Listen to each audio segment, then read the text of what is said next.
I sold my entire comic book collection.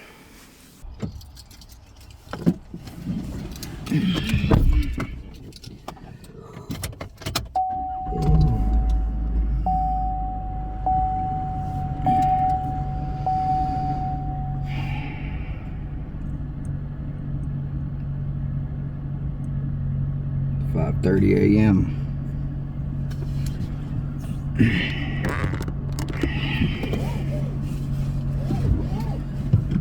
I'm usually gone for work by now.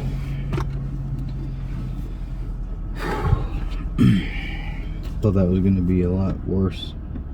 Trying to leave. My kid was having some issues last night with me being gone, so. Alright, we got 4.5 hours till go time. 365 days of preparation. The next 4 days gonna determine if liquidating my entire collection pretty much is worth it. And also, if I really do or don't know what the hell I'm doing with this stuff, so see what happens.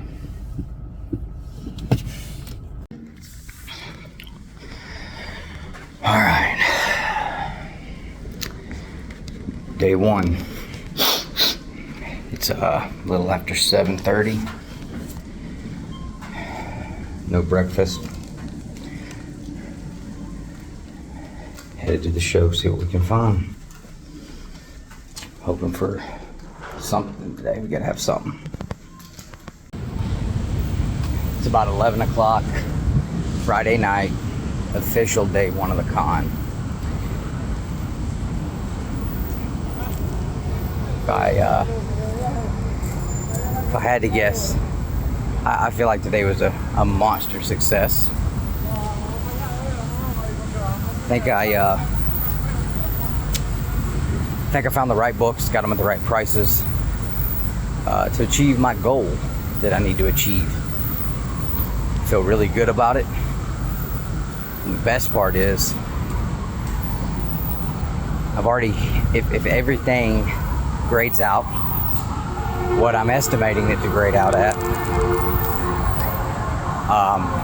the value is going to be half of what my goal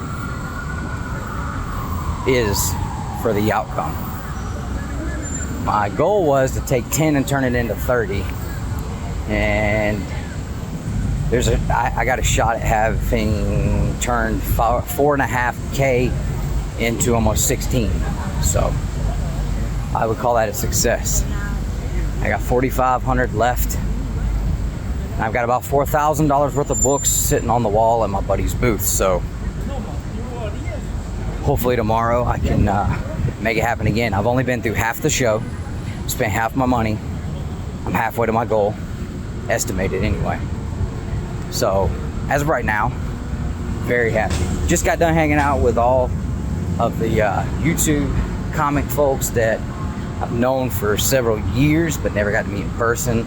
I always watch videos and see everybody else, you know, getting to hang out, and I've always been like, man, like, wish all these folks would show up to a show I go to, man. So that was really, really, really fun, man. It was incredible. So,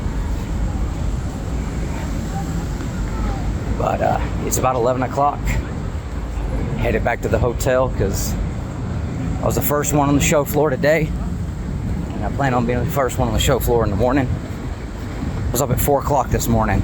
I went to bed at like midnight. I was up at 4 o'clock, already on GPA, doing homework. So making sure I knew the numbers so that I'm not digging through my phone in front of dealers, because that throws up a flag, makes them not want to deal with you. Because they're like, oh, this guy's, you know, looking up. Some guys don't like it. Some guys, they just, you know, they respect it. They get it. So, but I just want to make sure that, you know, did my homework, prepared. Got a lot riding on this, so got to make sure I'm prepared fully for it. So end of day 1, definitely on track for success. So see how day 2 starts. Got up a little late this morning. It's about 8 o'clock. Day 2, Saturday. See if there's anybody at the show. See if I'm first again. At least out of the people I know. And, see if we can have a repeat of yesterday. That's the goal anyway. Repeat of yesterday. Even better. Do better than yesterday if possible. So we'll see. We will see. I was about to cross the road to get run over.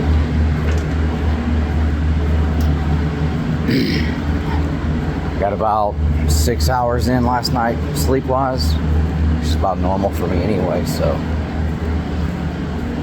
Up and at 'em, showered, dressed, looking ridiculous, as always.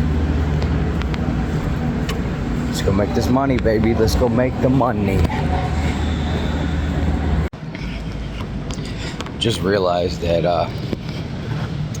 haven't been using the camera the right way.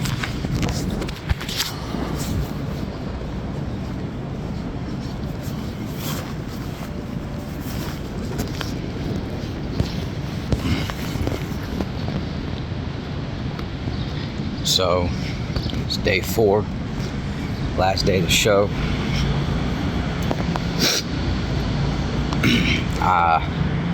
Feeling really good. Fantastic, actually, about hitting the goal for the weekend. As far as capitalizing on being able to walk into a show of this magnitude with more money than I've ever walked into a show with ever. I've never had even close to this amount of money to spend at a show. And never went into it with the mindset and the goal that I did with this show either. So that it's been different, that's for sure. But I sat last night and went through everything that bought. I counted up how much money I had left, and I was very pleased with it. So I'm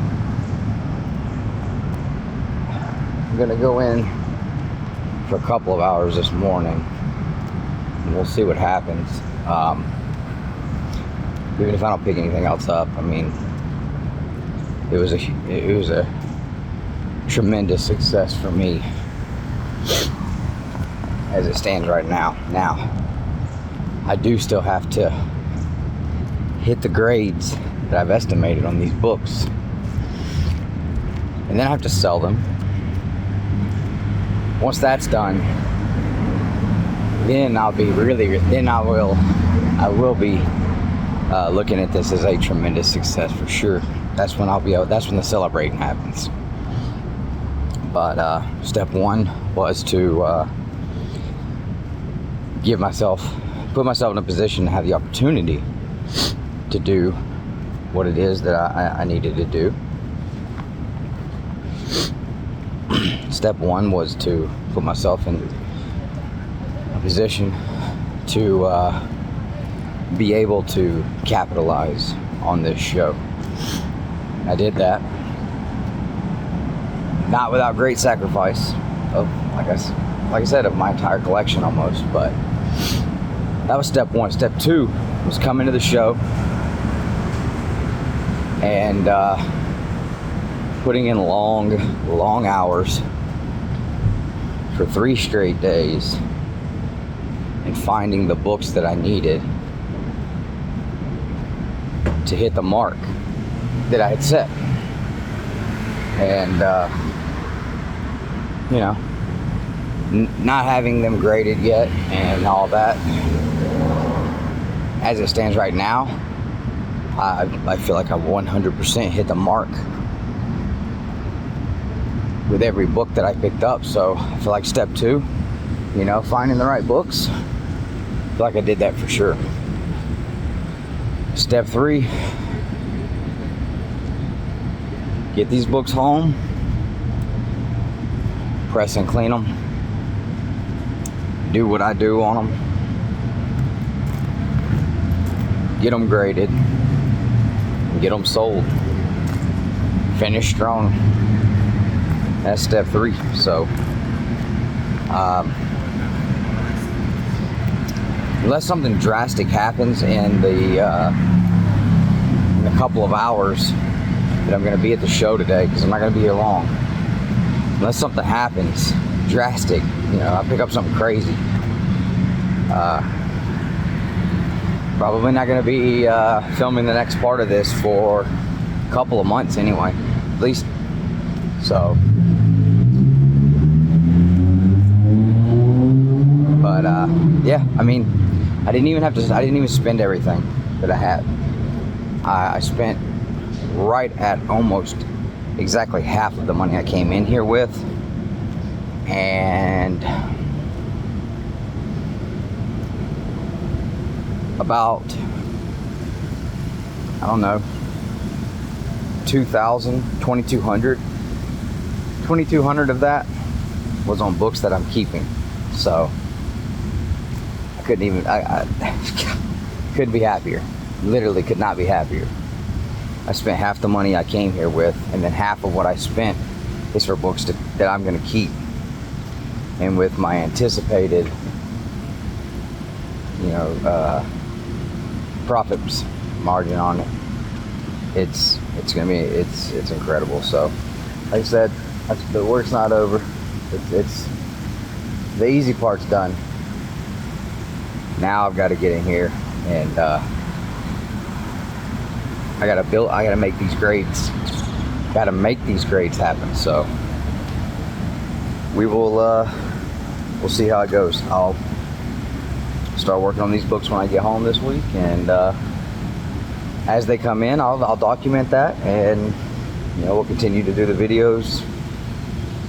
See how it goes. 2023 Heroes is in the books.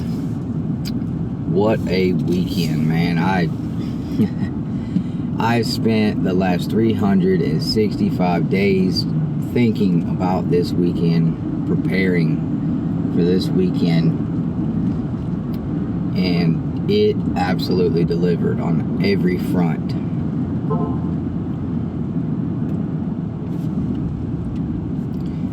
Delivered on every front. I had a blast running through the show, hanging out with a bunch of friends that never met in person before. Most of them got to spend some time with those guys, hanging out, and man, that was tremendous. Had such a blast. Connected with some people that I guess I haven't really spent a ton of time talking to, or you know, spending a lot of time around, even on YouTube. But you know, this weekend, just, you know, we chopped it up, and it was really cool, man. It was a great time. So in that aspect, Heroes was top notch. It was perfect. On the front, business wise, you know, couldn't be happier. Couldn't be happier. The books were there. If you knew how to buy, you could get the deals you wanted. If you knew how to buy them, if you knew what books to pick, the price points.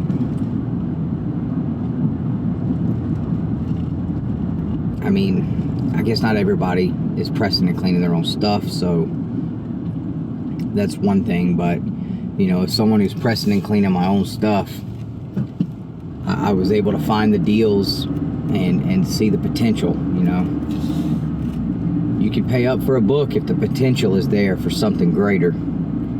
And you know, sometimes it's always taking a chance, but sometimes it's really, really worth it. So most of the time, that's not what I'll do. I'll look at it and say, I'm not taking a chance. You know, I don't take chances. But I took some chances this weekend, and they're gonna pay off. Though I'm staying fully positive about that. So we're gonna see where it goes. It's time to go home and get to work. And you know, this was part 2. Now it's time to go home and get started on the final part of the process, and that's all on me. You know, I got to get the pressing and the cleaning done. I've got to make sure that it's top notch, and make sure that when it hits these graders' hands, every single one of these books is no question about it. So that lies in my lap, and it's going to be a lot of work.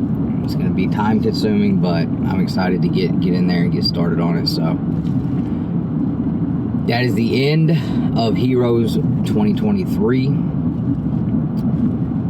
the next part, we're going to be talking about grades. What did these books come back? And did I indeed hit my goal financially after making the sales? So we'll see how it goes. This is going to be probably the rawest footage of any YouTube video that we've ever put out. Just doing it a little differently, but I wanted to give an update. Books have been pressed and cleaned. I will say, once I got all the books home and started to inspect them under my lighting, which is, sorry about that, I know that blinker was annoying. Once I was able to inspect the books under good lighting, because that does make a difference. You'd be amazed at how much you're gonna miss if you don't have the right lighting. You'll miss a lot. So there were some books that when I got home and looked at them, I was like, dang, yeah, couldn't see that, you know. And I took all the books out of the bags and boards. I inspected the fronts, the backs, insides. Very thorough, as much as you can be in a situation like a Comic-Con. And so, you know, it definitely changed my expectations on what I think the profit margin is going to be. Changed my expectations on grades. A couple of them are going to be a little bit of a, you know, it's gonna take a little bit of a long shot to hit the 9.8s on some of them, or you know, whatever the grade was I was expecting. But there's still a chance, because I pressed them and cleaned them, and I'm very thorough with that, whether it's my books or customers' books, whether it's a 9.8 guaranteed 9.8 right off the shelf, or a book that's worth $30 after I grade it, knowing it's not gonna really, you know, get much better. I try to make sure that no matter what happens, when I'm done with that book, nobody's going to be able to take that book and put their hands on it and improve it at all. So that's just my goal every time I have a book in my hands that I'm working on. And so I'm still feeling really good though about the books I picked. I'm still feeling really positive about it. You know, with the books that I picked, at the price points I got them at, what I was able to do with them, pressing and cleaning them, I don't see any way that I'll come out of this with a loss, regardless. So there's that. But I just dropped them off at the post office a couple days ago, and I've just been really busy, haven't been able to do a video. But you know, CGC did receive the books. Today is Tuesday, so they received the books this past Friday. Right now, they're taking like 2 weeks just to get them checked in. So I'm assuming there's going to be about a month and a half before I actually get the books back. And That's going to give me a month and a half to decide whether or not I'm going to do a blind reaction, you know, record myself looking at the grades for the first time on camera, which I haven't done in a long time. I kind of quit doing that because I was just, I mean, having access to be able to look at the grades as soon as they're done, I don't know. I do that now. I don't care about the surprise factor on the video. I want to know what the grades are, so I just look. But for this one, I don't know. We'll see. We'll see if I can contain myself, and if I can hold out and wait to see what the grades are until I get them in person. So we'll see how that goes. Next video that I record, which you will see in about 2 seconds, next up you're gonna see the grades, and did we hit the grades? I did only submit about half the books just because it was gonna cost me almost $1,500 to get everything submitted. I only submitted like the really big books, so the other half I'll end up submitting those down the line in a modern pre-screen, basically. So we're gonna see the meat of it, though. You'll get to see the meat of it next, and these will be the telltales, because the other stuff is just kind of gonna be, you know, the small fry books, you know, books that if they hit a 9.8, they're $500 or less, and so those I'm not as worried about. So we're gonna let's take a look and let's see how we did on the big books, the ones that are really gonna make or break this entire ordeal. Today's the day I got some books back from CGC finally. I did not submit everything I bought at Heroes simply because I bought a bunch of books there. But what I did is I took the ones that I thought would get me the closest to hitting my mark that I wanted to hit, which was essentially doubling my money. And, you know, I took like $10,000 into Heroes Comic-Con. I sold my entire comic book collection. You know, I kept like the Power Rangers, the Mortal Kombat stuff, but all of the big Grail books, all the big superhero books that you guys have seen me open up over the past 3 or 4 years with loads of excitement and tons of work to get to these books, and I finally grabbed them, and I sold all of them. And I can't tell you guys how nervous I felt after doing that, and the regret that I felt after doing that.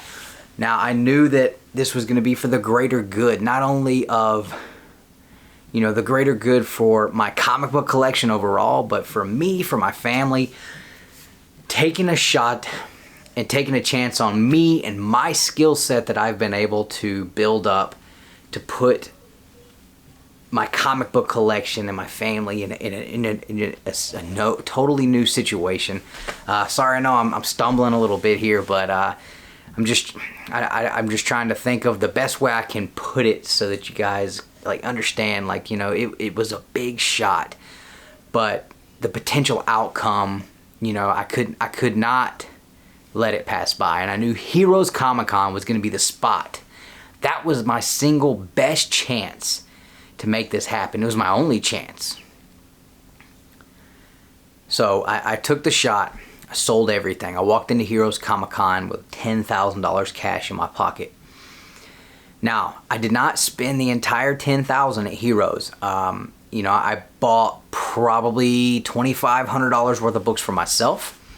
I left with a little over $3,000 in my pocket. I probably spent $800 or $900 while I was there, not on comic books at all. So, you know, I spent a little less than $3,000 on comic books that I thought I could press, clean, grade, and then sell.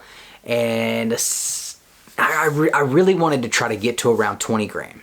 20 grand was where I really had my mind set at. I've never had that much money at one time in my life. I think the most money I've ever had in a bank account at one time was like around $10,000. So, you know, my wife and I had saved up for about a year or so, maybe almost 2 years at one point, and we'd gotten that about $10,000 at that point. So, I wanted to really put $20,000 would be fantastic. So I had a list of books that I knew if I could find the right books on this list in the right condition, get them for the right price. I knew my price points that I needed to get the books at. I knew what grade they would have to hit in order for me to hit those price points. I knew my grade gaps. I knew what the profit margins would be. I really had been spending a lot of time studying this, studying the data on GPA, studying the books themselves, what to look for. And so I was ready. I was up at 4 o'clock in the morning, Friday, first day of the show, going through GPA, checking price points. That way that I wouldn't have to sit there and do it in front of the vendors. So I'm up at 4 o'clock in the morning, checking price points. I went as far as to screenshot the floor map for Heroes Comic Con. And I sat and studied on it for a little while, and I came up with a route. I literally drew myself a route of how to attack this show. A route that would give me the best chance to be able to get to every single booth and at least spend, 25 minutes to 30 minutes at each booth. I broke it down, how many booths there were there, comic book booths anyway, how much time I would have at the show every day, how much time I could spend at each booth. And, I took this very seriously. So, some of you guys are laughing, I'm sure, but, for me, this show, this is what it means. And this is what it will forever mean to me, it is the one shot you have to obtain something that you never thought you would be able to find. You can find it here. So let's go to these books, and I'll show you guys the ones that I did go ahead and submit in, and I'll let you know if I hit the grade I needed to, and we'll go ahead and total these books up, and we'll see where I'm at thus far, going based on GPA, what I'm going to price them at, and what I hope to get for them, and we'll see if based on this first submission, if I'm on track to hit my mark that I really wanted to hit of $20,000. All right, so first up, we are gonna go with this Web of Spider-Man issue #1 newsstand. Now, everybody knows Web of Spider-Man #1 is a cool book. You can get them relatively cheap, but what a lot of people don't know is that right there fetches a hefty price, and for a 9.8, these go anywhere from $400 to $500. I paid $15 for this one raw, and we did hit the 9.8, so I'm going to try to put this up for somewhere between $400 to $450. So let's put this at $425. We'll start the tally there. Some of these books in this submission I just noticed are books that I plan on keeping, or maybe I'm on the fence on, so some of these won't go into our tally. But next up, I found a copy of Maximum Carnage. So this is a book that many collectors really want to obtain and put in their collection in any grade, and I knew that, so I was not necessarily worried about this hitting a 9.8. I just needed this to hit, somewhere between like a 7 and an 8, and I knew if I did that, then I was going to be able to at least double my money, if not a little more, just depending on, GPA, changing around, this, that, and the other. So, Maximum Carnage, issue *1. There's about 300 copies of this that were put in circulation, if I remember correctly. It's got a cool wraparound cover here.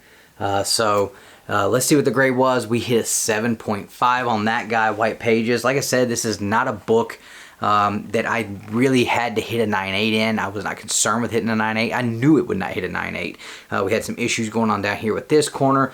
We had a color break up here on this corner, and a color break on the back on this corner, just some dog earring. So this guy right here, we're going to put this one at around, like, I don't know, 250. We'll say 250 on the Maximum Carnage. So we'll add that to the tally. And some of these books I'm actually going to resubmit because, well, I just feel like they're better than what the grade I was given. And, at this point with CGC, if I'm not happy with the grade, then I'll press it again and I'll send it back in until I get the grade that I feel like it deserves. One of those being this Aquaman here. Now, this Aquaman 45 is an absolutely beautiful copy. Wonderful Nick Cardy Aquaman. cover here. This is the last of the 12 centers. And this guy right here, I was expecting a 9.8.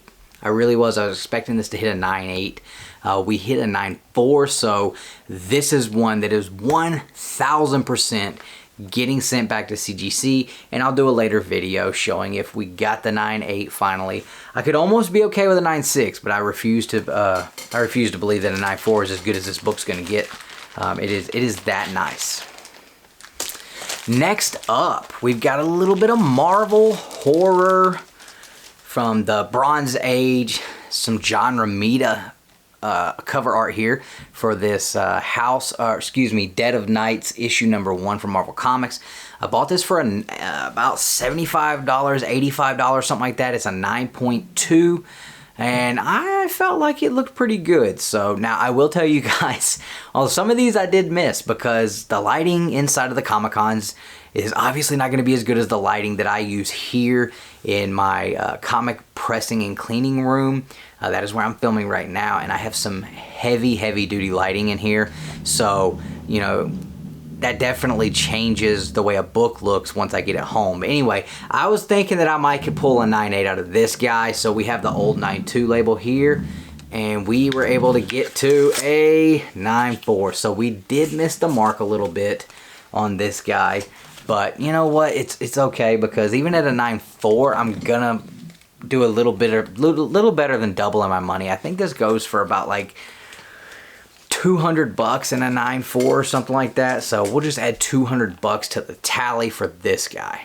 Now the Aquaman is one that I'm on the fence about keeping. Not sure if I want to hold that in the PC or not. I love Nick Cardy Aquaman, and to have a 9.8 in a Silver Age book like that would be really cool. However, you know, I also kind of struggle with the fact that, you know, probably could fetch a pretty good penny for a 9.8 in that book, just because it's such a great cover. It's Silver Age, and it's a 9.8. And so I guess if I hit the 9.8, I'll have to deal with that demon when I get to it. So we'll see how that happens. See how that works out.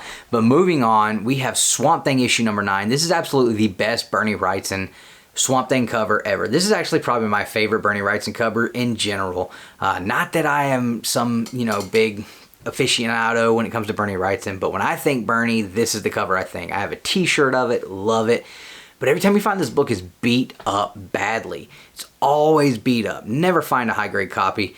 This one I thought I could hit 9.4 or 9.6, and I was on the fence if this was going to be a seller or a keeper. I may just come up with like a, you know, a little bit of a ridiculous price point for it. And if it sells, it sells. If it doesn't, then, you know, no big deal, because I don't mind having it on my wall. But we did, in fact, hit the 9.6 on that one. So that was a big deal. I think I gave about $30 for this book. So not bad at all. This is a keeper, at least until I can find a better copy. I'd love to get a copy of this book in the 9s, that being Superman issue 199, one of my absolute favorite stories I've ever read. I still remember I bought a raw, beat up copy of this book from my buddy Tony Sanders when it came in the mail. I sat down and read it immediately, and I loved it. I loved how this story played out. It was just fun read, and I love the cover here. Very hard to get this in a high grade, and when I say high grade, to me this book in like a 6.0 or better is high grade, because you hardly ever see it. You hardly ever see it. So for this copy, I was thinking, if I can get to like a 7.0 on this, I thought that was about where it was going to be at when I got done with it, when I made the purchase. I was going to be happy, and this would be something that I could put on my wall and just, love enjoying having it. Like I said, until I can upgrade. So I was hoping for a 7.0. I did hit the 7.5.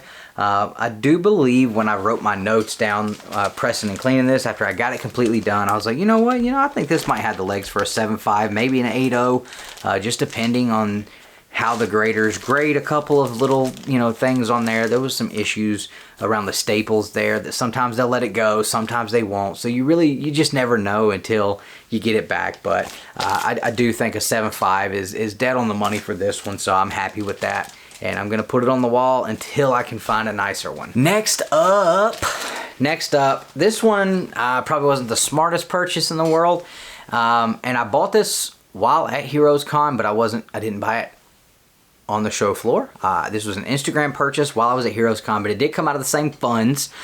So I kind of think it counts. Anyway, this is the Pressman second print for X-Men 11. I think I spent around $70 on this. And when I got it in hand, I was like, okay, it's not quite as nice as I was needing it to be, or I thought it might be from the pictures. But I'm not too upset about it. It hit an 8.0. And you know, in that grade it's worth about $100, so I'm not gonna really lose money on it. I'll make my money back on that, and somebody's gonna be excited to have that in their collection. So this is a book that usually, you know, if you price this decently, it's gonna sell, you know, pretty much like that. So I'm not mad about it. All right, now we'll add that $100 to the tally, and the rest of these are all gonna be books that are for the cause. So let's move on to this guy here. This one was a cool find here. So this is Modern Warfare, Call of Duty Modern Warfare Ghosts, issue number 1. But this is like some kind of incentive variant. I don't know if it was like a 1 in 10, 1 in 25, I'm not sure. But I knew when I saw it in a flip box that I had found something. So I didn't even look it up. Never seen it before, but I knew. I knew. I was like, this cover. I was like, this is too cool. This is too cool not to be worth some money. It's got to be worth some money.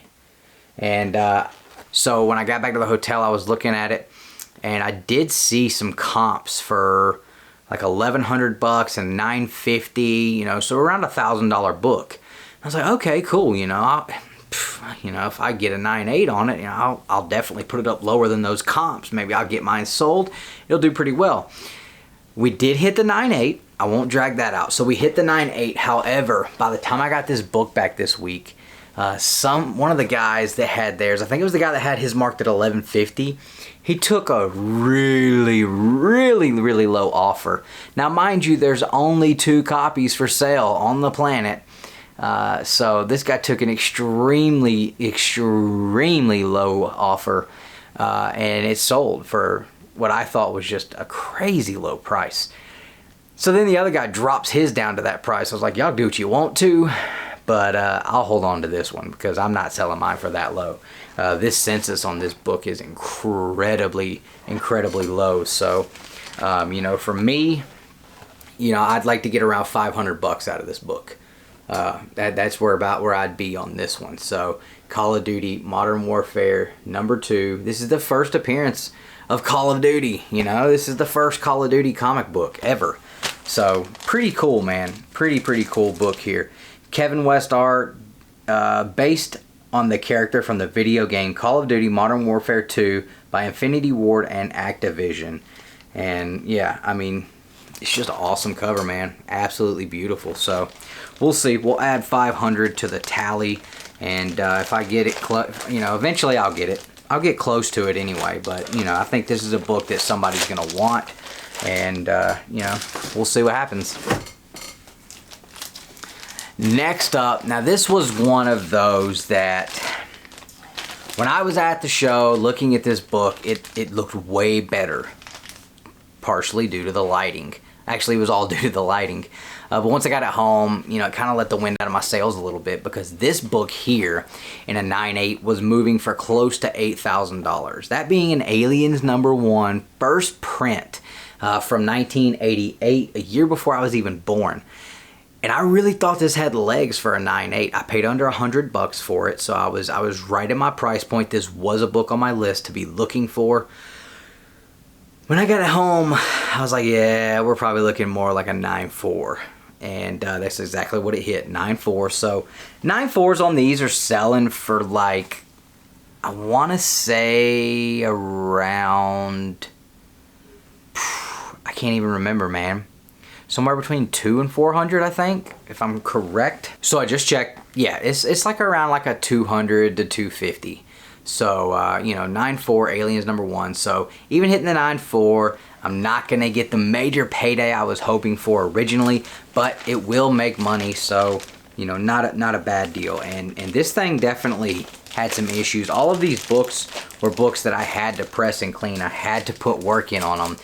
They were definitely not in the state when I bought them that they are now. So, you know, I did have to put the elbow grease in on these books to get them where they're at and, you know, make this money. So it was a lot of fun. It was a lot of work. We're not done yet. We still have a few books to go. But it was definitely quite the journey. And the journey's not over because I've still got like 30 books sitting over here in my box that I've got to get submitted. So it's gonna continue on. But for the sake of getting this video out, I just wanted to get these big books in here. So here we go. One of the other books that was on my list to be looking for, Transformers issue number 1, the direct or the newsstand. And I looked at every copy of this book in there. Every single copy of this book that was in Heroes, I put my hands on it. So if you touched the Transformers number 1 at Heroes Comic-Con, you probably touched a book that I did. So I don't know if you look at that as a good thing, bad thing, or indifferent, but just letting you know, we touched the same book. So this one here, I was only looking for 9/8 contenders. That was it. End of story. That's all I wanted. I knew what my price point that I wanted to buy them at was going to be, and I already knew what the 9/8s were moving at, and you know, I was hoping for 9/8s. This guy right here hit a 9/6. This is another one that 1000%. You know, I think it's, you know, one of those books that if I submitted it 20 times, I think that I would eventually hit the 9/8. I really do. So it's just a matter of, do I want to try it again, you know, on this book here. So I'm going to look it over one more time and just try to decide if I want to. But I think a 9/6 in this book goes for around like $375, something like that. So we'll add that to the tally, about $375 for the 9/6 Transformers number 1. The bad thing is this was the absolute best looking copy there. Absolute best looking copy there. Graded, raw, didn't matter. This was a raw copy. But this was the best one there. So there wasn't anything super good there. There wasn't any really like outstanding copies of Transformers number 1s there outside of that one, and I was happy to at least find the one. All right, we're getting down to the last few. This one was another big one here, Star Wars issue 68, but it's got to be the newsstand because the direct edition definitely does not carry the same weight as the newsstand. It's one of those books that people just pay more for a barcode on it. They were, you know, directs were still sitting on a shelf, probably unbagged and boarded, getting touched by kids all the time. I don't know. To me, they're the same thing, but the newsstand does carry a much larger price point in a 9/8, which is what I was hoping for in this one. We only got the 9/6 on this. This one, without a shadow of a doubt, there's no ifs, ands, or buts about it. This book here is going to be cracked probably as soon as this video is over and going back. I don't even know if I'm going to press it again. It's that nice. I think that because I put it in the modern tier, I think they hosed the grade on it because this book goes for over $2,000 in a 9/8. And I think because it was in the modern tier, they hosed me on it. So we'll see. I will keep you guys up to date on how many times it takes to get, how many times I have to submit that book to hit the 9/8, but we will hit the 9/8. Last two books, I promise you guys, I know this is a long video, but we are almost finished. So next up, a book that I can tell the story on this later. I cannot tell the story on finding this book at Heroes, the shock, how it happened, what happened whenever everything went down. But I will tell you guys, this book right here was pretty much the find of the show. This is issue number 30 of Volume 4 Teenage Mutant Ninja Turtles, which was started in 2002, and there was only 32 issues. They didn't finish it until like 2015 or 2016. It took them that long. By the time they got here, they were only printing 1,000 copies of these. And Peter Laird himself, I think starting with issue 29, I could be wrong on that, but I think starting with issue 29, he started taking random books off the press, and he started doing big full-page sketches of a turtle on the back page, on the last page, and signing them. And then they just got put randomly in for distribution. So to find this book in general is a big deal for turtle fans, but to find one with the sketch is even bigger. And obviously, I wanted to hit the 9/8. We got the sketch, we got the signature, we got the 9/8. It's all here. You guys can see that there. They did give me the blue label. I'll get Nick to throw up a picture of what the sketch looked like. So very cool to find this book here. I definitely went back and forth on whether or not I should put this book inside of a CGC case. However, even though I am a huge Turtles fan, I mean, obviously, I even upgraded my TMNT #1 while I was there. That was one of the books I bought for me. I don't want to keep this book because the price point, you know, what I paid for it versus what I plan to try to sell it for. It is just too large of a gap and a price point for me to hold on to this book. So there are books that I want much more than this one. So this book here, this one we're going to add to the tally. I'm going to put this book up for like $2,500. I know a 9.8 without the sketch goes for like $1,000.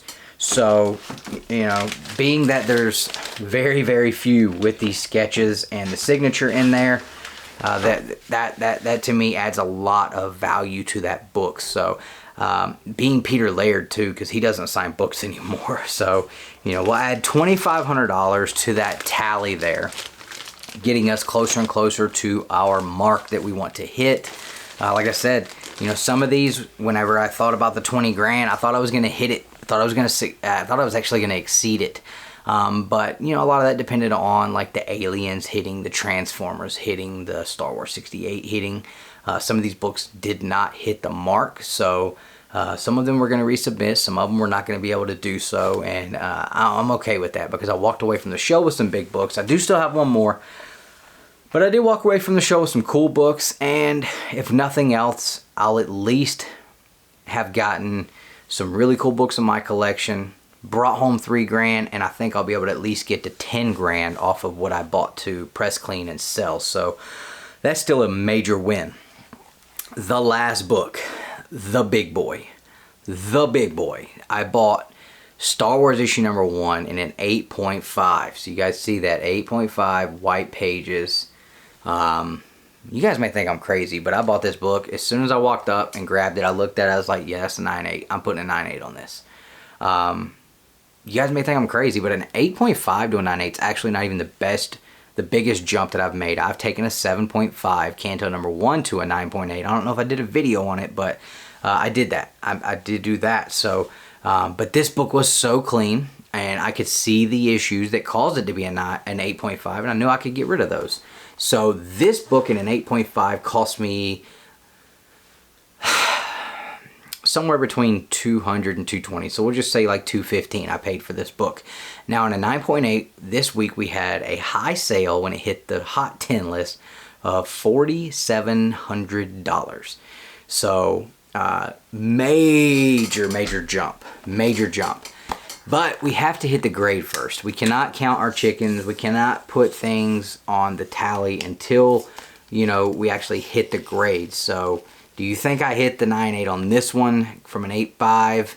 If you said no, F you, we're not friends anymore. You have to learn to believe in your friends, man. Believe in me, dude, because I did it. Now, I am holding in, you might think, you know, that I should be more excited than I am. Well, when I saw the grade on the computer, I promise you, the excitement was there. Now, obviously, I'm not going to try to, you know, yank $4,700 out of this book. If I can pull 4K even out of it, I will be absolutely thrilled. I will not let this book go for less than $4,000, though, I don't think, because it consistently sells for around that. And there's, you know, 15,000 copies of this Star Wars #1 graded on the census just for CGC, but there's less than 800 9.8s. So even though I'm not a Star Wars fan, I know what this book means to a lot of people. You know, this came out before the movie did, so it's a big deal, and it's a big book. So I guess we're going to end this video the way that it went while I was at the show, the way it started with me on my phone, because my memory card filled up because this freaking video was so long. But again, what I was saying is, you know, this is a big book. This was the book that's going to get me you know, at least over that 10,000 mark, I think, by the time I get everything said and done. So I don't know if a lot of people are going to really care about this video or what people will think of me for, doing what I did and everything. But I will say that it's something that I felt like took a lot of guts, and it was definitely very hard for me. But I definitely feel a sense of pride in what I've been able to do with these books, knowing which books to go for, knowing the price points, being able to look at a book and say, I can get rid of that. I can hit the mark on this. I can hit the mark on that. This one I can't. This one I can't. And being successful, my success range on it was pretty high, I think. So, it makes me feel really good about what I've been doing for the last year, working on these books, honing this craft. I've made a lot of people money. A lot of people money while I'm pressing and cleaning. A lot of my friends, I've made a lot of money for them. So it's going to be nice to actually be able to capitalize on my skill set that I've been able to develop. And, to capitalize on that myself is going to be pretty cool. So, guys, hope you enjoyed the video. Please hit the like, subscribe. If you did, drop me a comment and let me know. Just let me know what you thought about the video. Tell me what book you thought was the coolest book I picked up. If you want to see the books that I picked up for myself that are not in this video at Heroes Con, drop me a comment, let me know that. Make sure you guys are following me, Comic Book Chiropractor, on Instagram and now on YouTube. I'm going to start posting a little bit of content on there every now and then as well. So, and if you need pressing and cleaning, I'm your guy. Hit me up, guys. But as always, guys, collect your way.